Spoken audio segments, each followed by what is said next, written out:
If you've been listening to this podcast for a while, you'll know that thought leadership is one of the biggest differentiators in lending your business credibility before your future customers ever come knocking on your metaphorical door. However, one critical mistake that many brands make is not using their thought leadership pieces to capture leads. Might put out some genuinely brilliant pieces of information that can be vital for anyone seeking information on the industry without knowing whether the reader visited it or wants to learn more without talking to sales first. It kind of rides upon this idea that they'll be so dazzled with your content, they'll be compelled to pick up the phone and ask for a quote or a consult. Chances are that's not what they're doing. Your business shouldn't rely upon it to make money either. So are there ways to get the content to work for you and generate leads your sales teams can turn into customers? That's what we'll be exploring in a bit. Hello and welcome to the Predictable B2B Success Podcast, brought to you by sproutwith.com. I'm Vinay Koshi, and our guest is Katrina Klier. Katrina, you're an accomplished Chief Marketing Officer, Chief Digital Officer, and Board Director, industry speaker. You currently serve as the Senior Managing Partner of Sage Strategy Group, providing go-to-market strategy and advisory services. Previous to this, you were the Chief Marketing Officer at Pros, a market-leading provider of SaaS solutions that optimize shopping and selling experiences. I believe you rebuilt the entire marketing organization to drive efficiency and demand generation and scale brand awareness. And before that, you were with Accenture with their go-to-market and brand functions. In fact, nearly doubling brand value. You also built and led the global digital channel marketing and e-commerce organizations for Microsoft's OEM business. You've also served on the board of various organizations. You're NACD certified director, member of the Private Directors Association, and the founding member of Chief, who serves on the 50 by 50 Women on Boards Leadership Committee. I could go on, Katrina. You're obviously very well accomplished and have a lot of experience under your belt. I'm curious though, was there a particular incident or event that led you down this path of getting into marketing and go-to-market strategy? Yeah, no, it's actually pretty early in my career, believe it or not.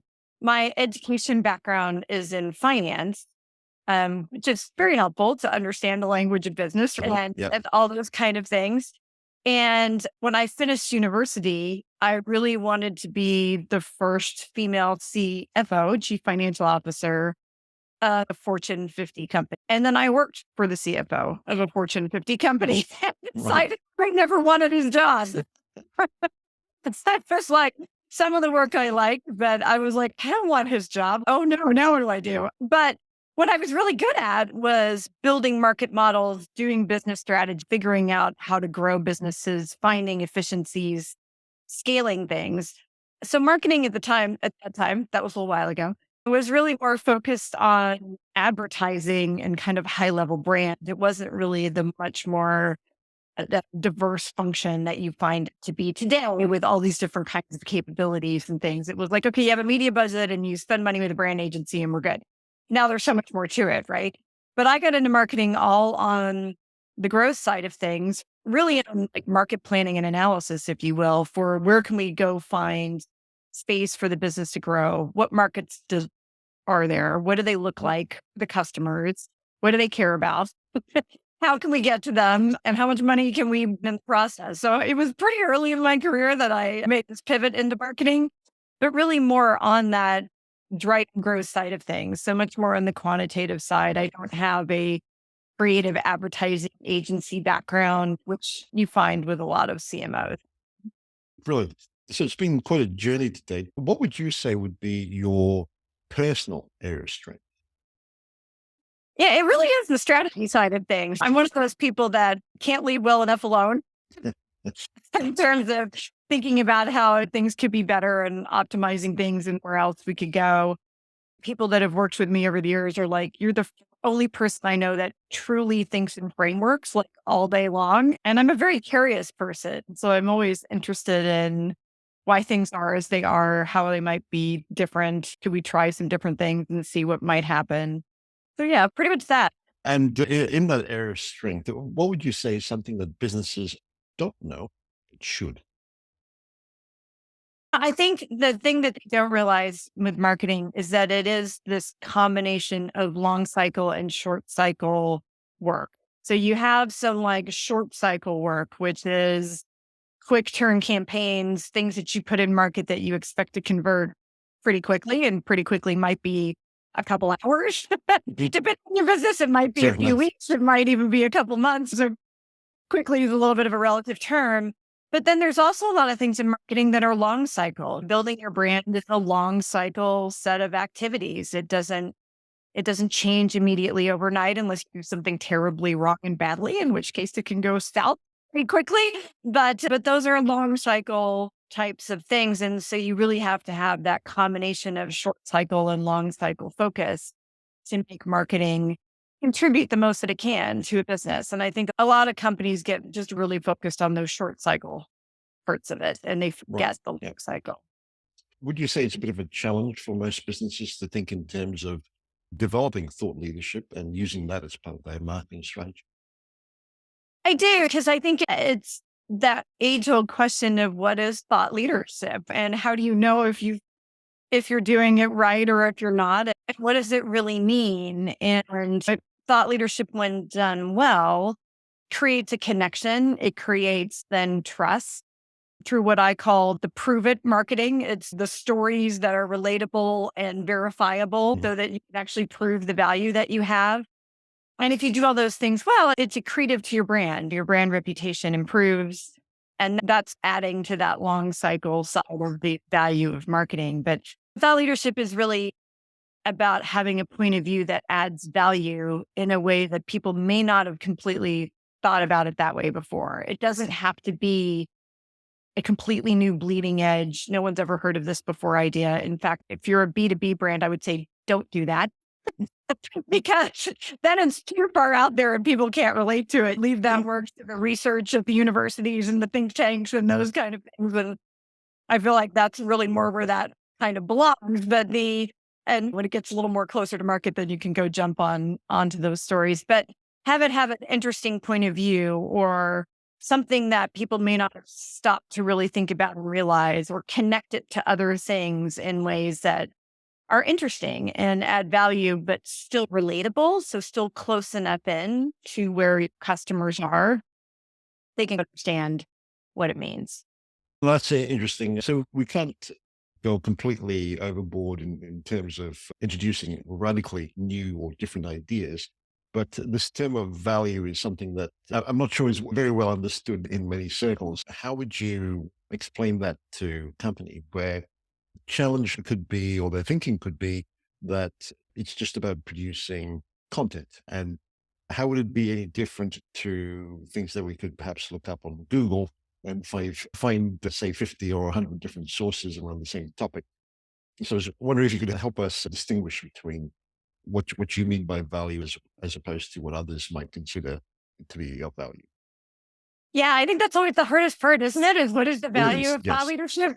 Because value is in the eyes of the beholder, Mhm. right? You can say that you think the value is X, but the people reading your content might think it's something completely different. Mm. So it's a tricky thing to pin down. But I would say value, you need to, when you're building your thought leadership strategy, you really need to think about what are you trying to do with those sets of thought leadership programs. And you may have multiple thought leadership programs that are intended to do different things, right? At a high level, maybe it's to create connections into a tangential market, right? So then you need case studies and stories and show that you're thinking a lot more about those kinds of things in that market that can create a bridge for you to get to potential customers in that space in a way that they may not have thought that that's what your company can do. They may know your company for one service that you offer, but they didn't know you did these other things. And now they do. And that's Mm. really important in their industry. And now they're happy to bump into your content because then it can Right. actually give them something to think about. But other value can be a verifiable solution or ideas for things that your customer can take to their executive team or whoever their stakeholders are internally to say, look, this is a really interesting point of view on this. I think this is relevant for us. I think this could help us. And it gives them a way to shop the ideas internally, which could lead to business for you, new customers or renewals. Worst case, hopefully it leads to a brand boost if they're not ready to Mhm, buy that. You leave them with a good impression. So when they are ready, they'll come back again. mhm. There's obviously a key element of strategy that's involved in developing thought leadership. It's not an ad hoc approach, if I am hearing you correctly. Are there aspects to strategy that you find most businesses ignore or get wrong? If so, what would they be? There's probably as many answers to that as there are businesses out there, but that's what makes this space so fun and so hard at the same time. I the way I like to think about it is you have to help people sometimes to get all excited about all of the things that they could talk about. This is really, I like this topic, or that's really interesting over there. And it's the bright, shiny object syndrome of content, right? Well, that's cool, or that's trending, and maybe we should talk about that. And from a brainstorming perspective, there's nothing wrong with throwing Mhm, around all the ideas. In some ways it can be good. It can help people get things out of their system and feel like they're part of the process. Then it comes down to really making the tactical, strategic decisions, which I know is mixing metaphors there. But really, how are you going to make it work? Personally, I like to take a couple of pivots on it. One, what are the differentiation points for your brand that are lasting and meaningful? And then what is the content that supports those differentiation points? You want a few pieces that connect to that usually. And those are your super long cycle thought leadership pieces. They don't age out of market in a quarter or two. They probably last a little bit longer. And those are important because that can extend your differentiation further mhm. than before and remind your customers and Yeah. prospects of why you're so good at what you do. So that's one pivot.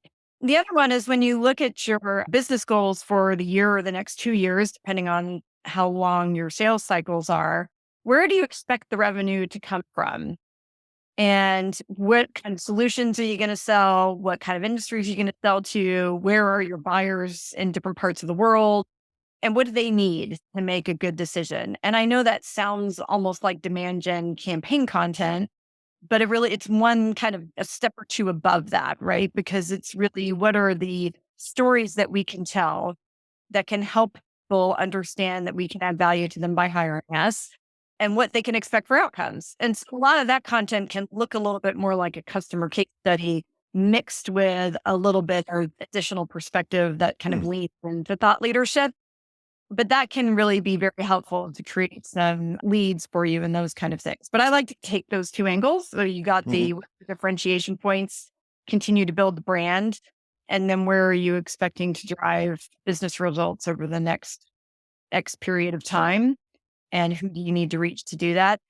Sometimes you can also use thought leadership, though, if you need to do damage control. And this gets really tricky. But if you have a market that you've got a problem in from a brand standpoint, could have been anything. Maybe you got caught up in a regulatory mess. Maybe it was you had an executive that had a big problem from a personal brand standpoint, or you had a couple customers that for some reason things just went badly. It happened, and you ended up with some perception problems in those markets. Thought leadership can help to turn that tide, but it won't turn the tide by itself in that case. But I would say that's a distant third way that you could look at thought leadership content. That's sound advice. I'm interested in what you were saying about a case study and adding a thought leadership piece to it. Could you give us an example of what you've seen done? I think the classic places that people go to look at thought leadership content are brands that sell services, right? Because they don't make anything. Yeah. So they kind of don't have a choice but to sell on brand and thought leadership because that's all they have. And so if you look at some of the consulting houses, I used to work for Accenture, a lot of our thought leadership content there I thought was quite good because it was this mix of the company's point of view on a space. Like if you take digital transformation as an example, here's the pillars and the frameworks that we think are super important for that to go well. And then here's a couple customers that we've helped go through that transition and that journey and what it looked like for them and what kind of went as planned, what were some surprises and how we worked through those, whether those were unfortunate or good surprises, more good ones, Yeah. occasionally unfortunate ones. And I think that's a good place to look. But you can also look at SaaS companies actually oftentimes have some interesting thought leadership content, depending again on the solutions that they offer. But they anchor a little bit more on, because again, it's as a service, right? Software as a service. So they still make things, but the service piece is in there. in terms of use cases, but also some of them will do some interesting pieces on trends in the space. And you'll see a lot of, I live in the MarTech world, right? So you'll see a lot of MarTech companies that will oftentimes do some really interesting thought leadership pieces. There's been like in the various social platforms, like the enterprise management side, not the channels themselves, but do some really interesting things there for how to use omni-channel marketing well across social media and those kinds of things. And I think you can find some really good things there too. I think it's good to just go read a lot of different people's content, read your competitors' content, read content in different industries. Like who are your vendors and suppliers, or who do you admire from a brand standpoint? Go read some of their content and see how they do it. I think it's good to feed the curiosity factor and kind of give you some Certainly. ideas. Brilliant. There is, however, this aspect, of course, with thought leadership that it's oftentimes hard to attribute a sale or a purchase directly to a content piece. How should we be thinking about it? Because not a lot of people in doing thought leadership actually think about lead generation, for example, as a key metric that should be taken into consideration. Is there a shift to be made in terms of delivering value and how we portray it to our potential customers? I think again, this is where the experimentation side of marketing is really important. Personally for me, the way I've seen in the jobs I've had, thought leadership work well is when you didn't just create the piece of content and launch it into the world. Right? You took it and you had your core content, which was your full thought leadership piece, but then you actually componentize it, if that's even a word. I don't know if it is, but you turn it into some other blocks of content that you can use. So you might have a thought leadership piece that's a new trends and point of view piece as an example. Here's the 10 things we see being big in the next 18 months and fill in the blank space. If it's a list like 5 things or 10 things, you can take each one of them and carve them into a blog post. So they can turn into a series of social posts. You can drop them as proof points or teasers into some of your other demand generation campaigns.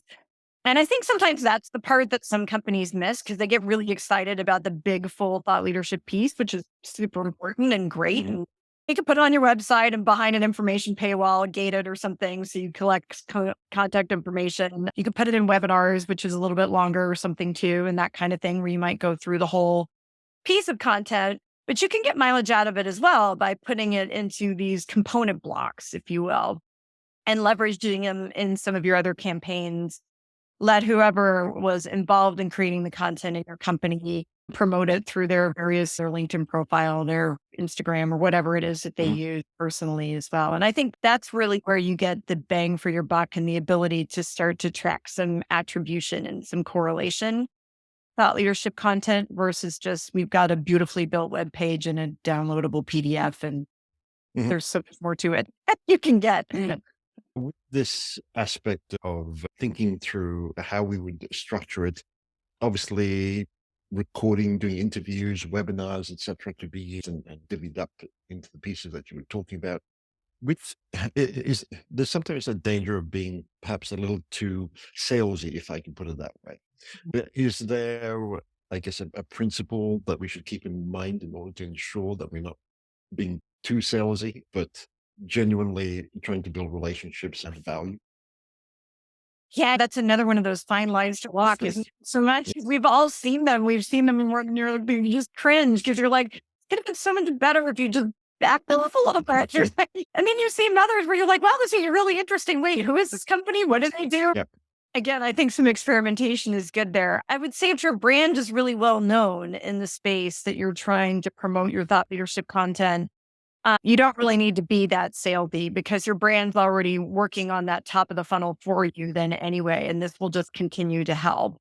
If your brand is not well known or you're a challenger brand in a particular space, then I think weaving in a few things that are your differentiators throughout your thought leadership, not being whack people over the head with it necessarily, but weave it into the story because how you tell the story is really what people remember and what makes it most important.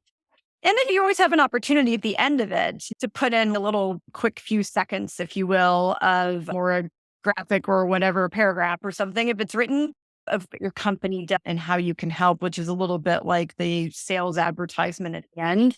But I think it depends on how well known your brand is. And what I would say you definitely don't want to do is the whole just over the top at first sentence of every paragraph is like a campaign hook.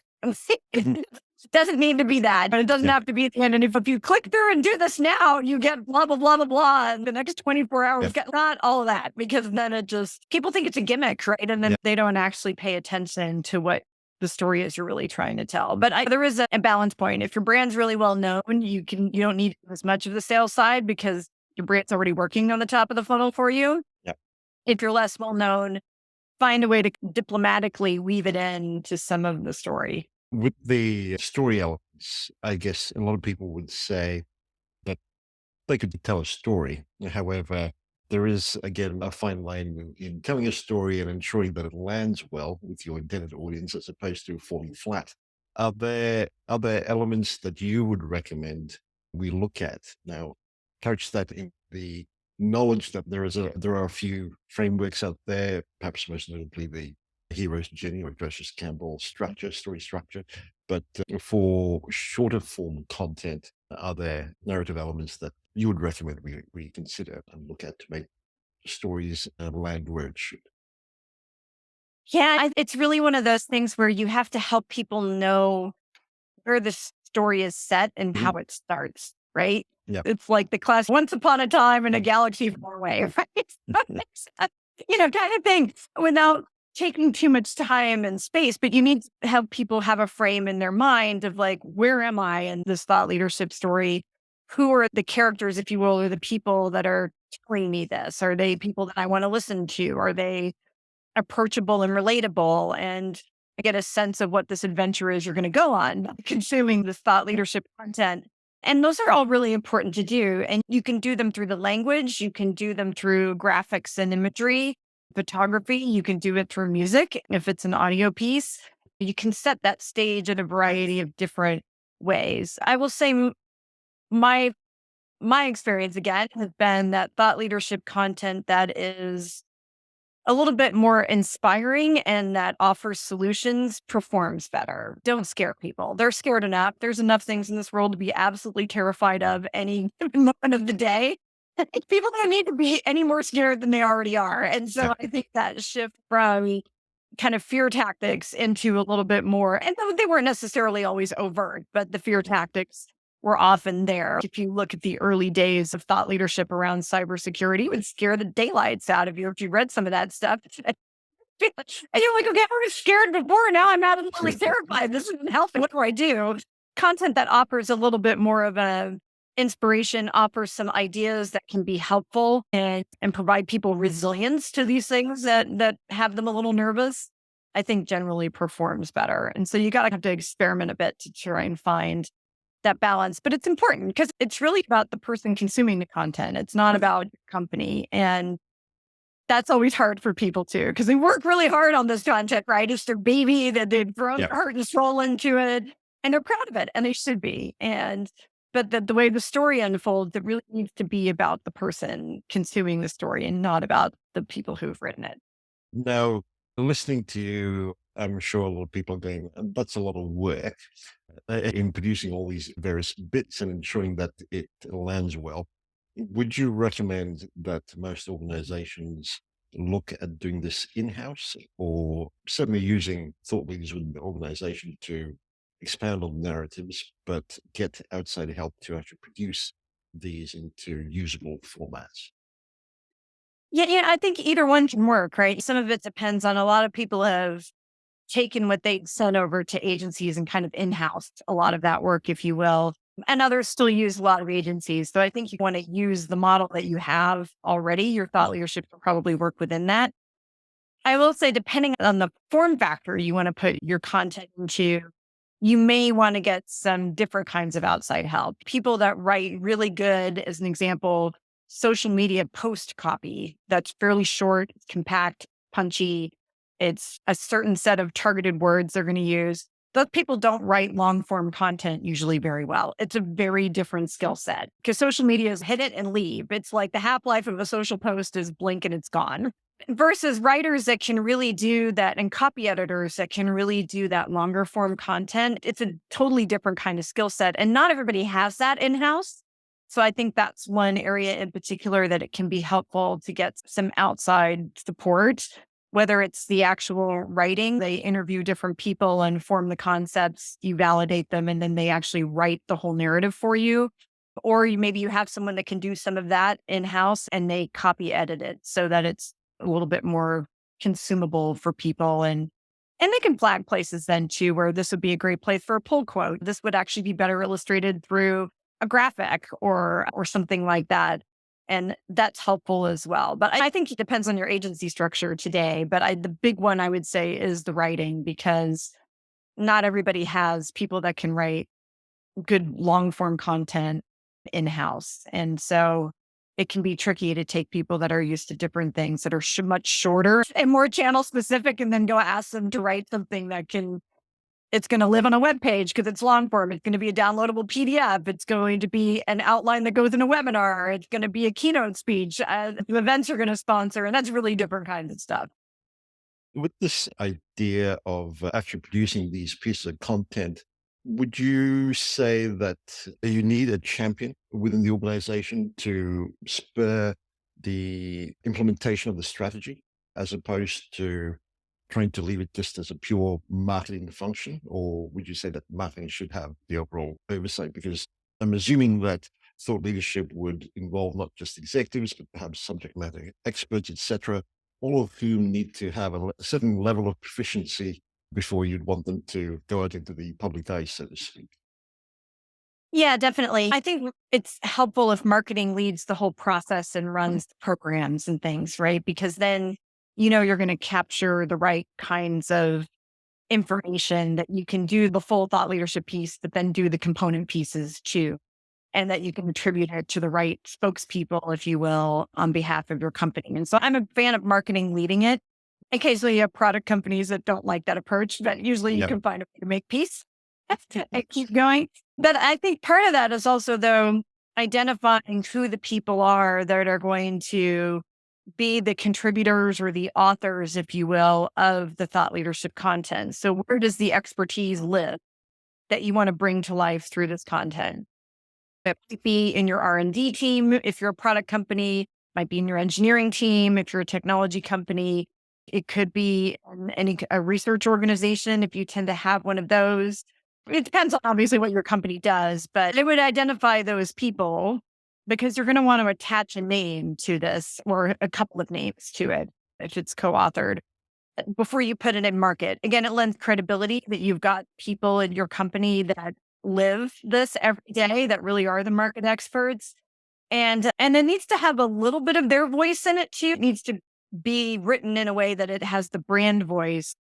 But you want a little bit of those individuals to come through as well, because I think it adds more authenticity to the piece and it doesn't sound like marketing went crazy and took what might have been one thing and did whatever they did to it in the marketing sausage factory and out came this other piece of content. Because it's important because, those people that you've identified in your organization that are the contributors, those are also the people that might very well be quoted in other media outlets. They might be doing keynotes where this content is part of the story as well. And it needs to not sound like somebody else wrote it all when they talk about it. So it's a balance. Again, it's always a collaborative process. I think that the challenge a lot of marketing organizations have on this is one, time, because it can be a time-consuming process. And two, you have to go back and validate sometimes that you've captured the essence of the content correctly without bugging the source too often. Because if every 5 minutes you're bugging, is this right? Did I get that right? Then they're like, I don't want to do this anymore. I have a day job. So I think it's finding a way to capture the content, synthesize it, but then always make sure you go back and sanity check with the source to say, did we capture this correctly? Did the nuances come through the right way? Did we leave out anything that you think is super important to know?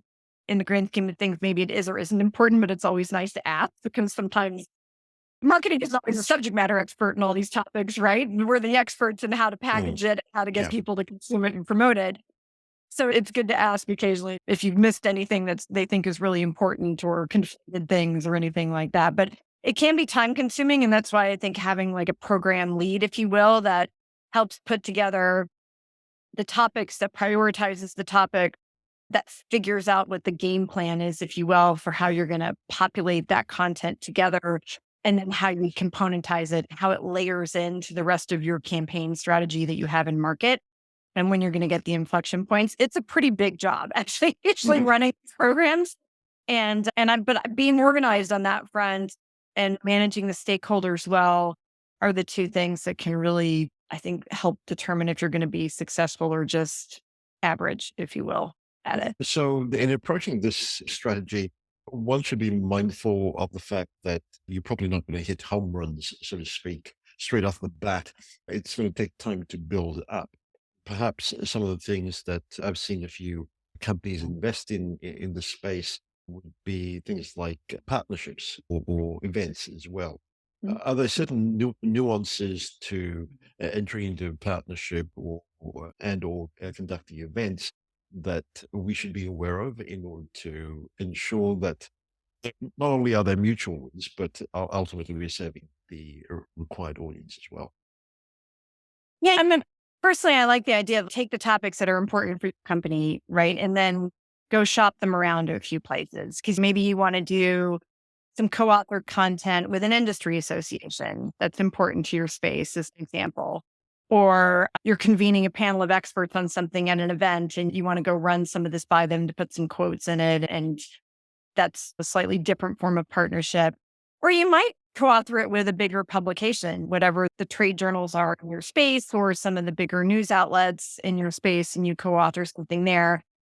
But I think it's good. You need to go pitch them for what the topic is, have a view of what you want to say, have some ideas of why you think that's a good, valuable partnership for them to be in part of, and make sure you leave space for them to contribute as well. And even if it's an industry organization, which a lot of people are like, that those are the easy ones, right? They want to sign you up to pay for a webinar and they'll do all this other shit. And they can be great and they can actually convert a lot of leads for you, right? But it's nice to leave a little bit of space in there, like if it's an industry association, because they have thought leadership content as well, always. So where are the connection points between those two? Because then that makes the dialogue around it so much more interesting, right? Because then you can have someone from the industry association and someone from your company, and it can be a really interesting back and forth conversation in a way that is going to create perspectives that people aren't going to get any other way. So I think it's that have your ideas, pitch them, have an idea what the value for the person you're pitching or the organization you're pitching would be to participate, and leave a little bit of space for their magic to be part of it as well. And then I think it's good. You also want to negotiate distribution and who's going to promote what and how that's going to work and timing and all those kinds of things, because the bigger push you get in a consolidated fashion, the flash mob effect, as they say, it's really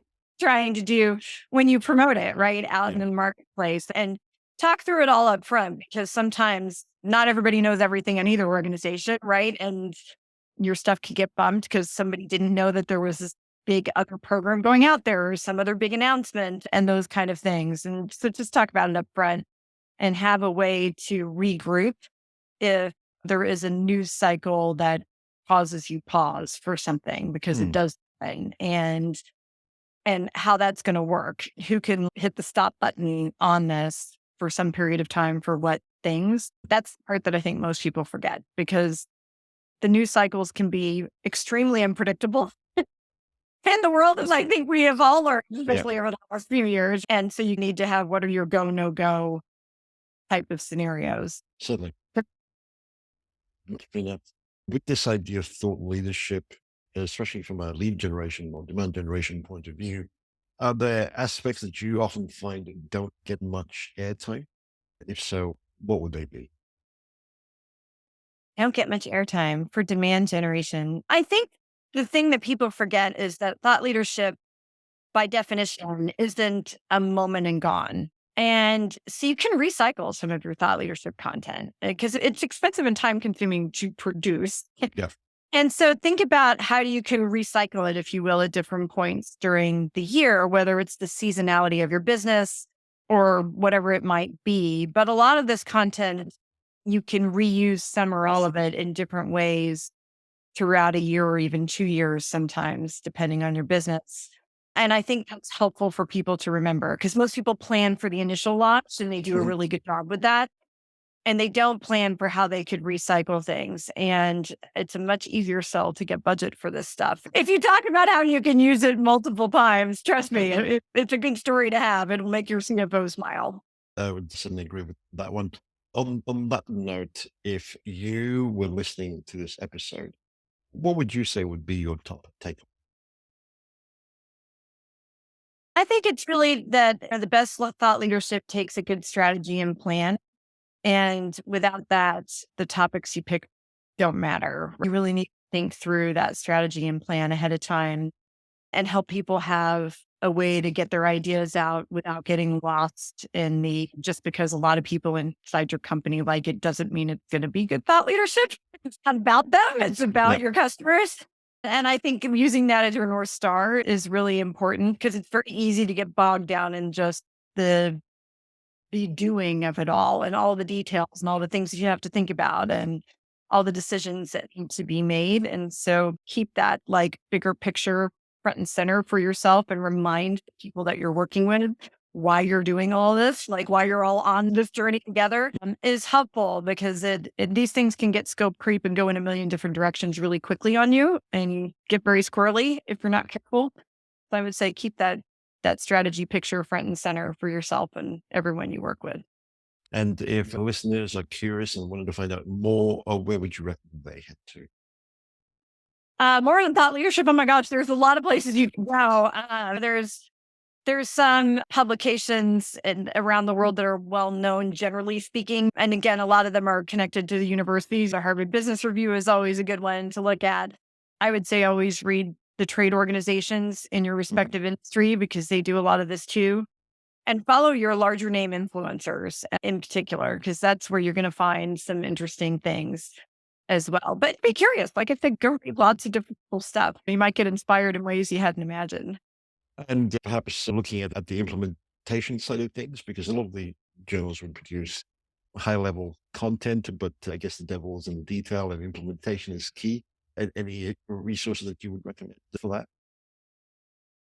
Goodness, I think if you look at the metrics that you have for your own company around what you're trying to do and keep an eye on those, and then follow some of the like social media or digital metrics companies that put different kinds of trends and things out there for how to measure stuff is always good to do for to think about things in different ways. The trend toward proxy metrics, if you will, are also helpful, particularly with thought leadership, because it's not always directly and immediately attributable to a lead or a deal closing or something. And I always tell people, in my teams anyway, like when we launch this stuff, Lord, what are we trying to do? We always have to be clear about that, right? Because otherwise, we're just running around doing who knows what. And then how are we going to know if it worked? Like, how are we going to know? Where are we going to see it? Now, it might not be the only thing that contributes to that metric, right? But how are we going to know if it worked? You always have to be able to answer that question. So I think looking at that and then looking at companies that do similar types of marketing to what you do, whether they're in your industry or not, and see how they've executed and you can piece it back together in some different ways. So advice. And if listeners wanted to connect with you, is there a social media handle that you prefer to connect on, or what would you recommend? Yeah, you can find me on LinkedIn. I don't think there's very many Katrina Kliers on LinkedIn, so I'm pretty easy to find. I look mostly like my profile picture, so you can find me. That's a place to find me there. My company is stagestrategygroup.com, so you can see a little bit about what we do out there as well. And I'm always happy to connect, and I love hearing from other marketers and learning as well. Terrific. We'll include a link to that in the show notes. Trina, thank you so much for doing this. Thank you for having me. It's been a pleasure. Mm.